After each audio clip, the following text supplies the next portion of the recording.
Kapil teacher channel में आप सबको स्वागत। हमारे पिछले वीडियो में हम केंद्रीय विद्यालय के बारे में आपको बताया था। आज कुछ डिटेल जानेंगे हम केंद्रीय विद्यालय के बारे में। फर्स्ट ऑफ ऑल, केंद्रीय विद्यालय को फॉर्म किया गया था बेसिकली 4 उद्देश्य है इसका। एक तो हमारा ट्रांसफरेबल गवर्नमेंट एम्प्लॉइज का बच्चों को क्वालिटी एजुकेशन को बढ़ावा देना। अनेकता में एकता है, ये भारत का विशेषता। इसको अगर आपको देखना है तो आप केंद्रीय विद्यालय में आइए। केंद्रीय विद्यालय में कल्चरल डाइवर्सिटी को भी बहुत ज़्यादा प्रमोट किया जाता है और इसीलिए केंद्रीय विद्यालय को मिनी इंडिया भी कहा जाता है। हर एक केंद्रीय विद्यालय हमारा भारत का जो मिनिस्ट्री ऑफ एजुकेशन के अंडर एक ऑटोनोमस बॉडी है और इसका एक्स ऑफिशियो चेयरमैन होता है भारत का एजुकेशन मिनिस्टर। अभी हम अगर केंद्रीय विद्यालय का लैंग्वेज का बात किया जाएगा, सबका बहुत गलत कंसेप्ट है जो केंद्रीय विद्यालय ओनली इंग्लिश मीडियम होता है। बिल्कुल नहीं। केंद्रीय विद्यालय में Hindi as well as English दोनों मीडियम यानी बाइलिंगुअल को भी प्रमोट किया जाता है, बाइलिंगुअल लैंग्वेज में भी पढ़ाई किया जाता है। अगर बुक्स का बात किया जाएगा तो NCERT का बुक्स फॉलो किया जाता है। यहाँ एक यूनिफॉर्म सिलेबस को all over the India follow किया जाता है। जैसे कि कोई बच्चे मान के चलो राजस्थान से ट्रांसफ़र होके उनको उड़ीसा आ गया तो उन बच्चों का पढ़ाई में कुछ हेम्पर नहीं होगा।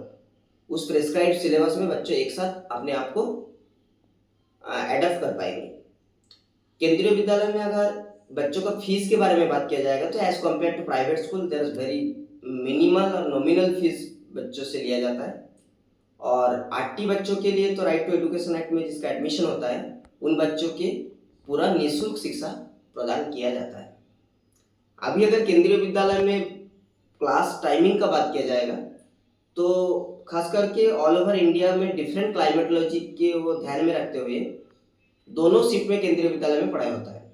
एक तो मॉर्निंग शिफ्ट और इवनिंग शिफ्ट में।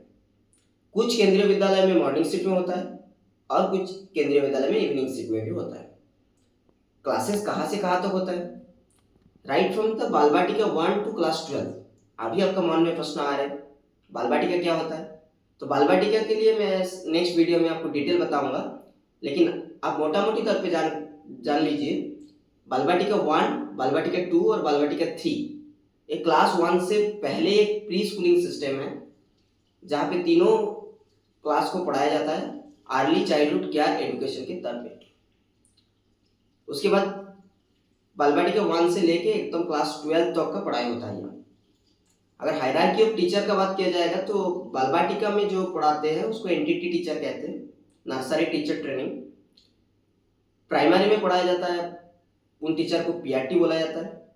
जो 6 to 10 में बच्चों को पढ़ाते हैं उनको टीजीटी ट्रेन ग्रेजुएट टीचर बोलते हैं। और 11-12 में जो टीचर पढ़ाते हैं उनको पीजीटी यानी पोस्ट ग्रेजुएट टीचर बोलते हैं। हमारा स्कूल का पूरा एडमिनिस्ट्रेटिव अथॉरिटी होता है प्रिंसिपल, उनको एसोसिएट करते हैं वाइस प्रिंसिपल। और प्राइमरी डिपार्टमेंट का सारे एकेडमिक एक्टिविटीज़ का एकेडमिक लीडर के रूप में काम करते हैं हेडमास्टर यानी प्रधान अध्यापक। केंद्रीय विद्यालय के बारे में हम और भी डिटेल जानेंगे हमारा नेक्स्ट वीडियो में। तब तक जुड़ते रहिए हमारे परिवार के साथ। धन्यवाद। Thank you.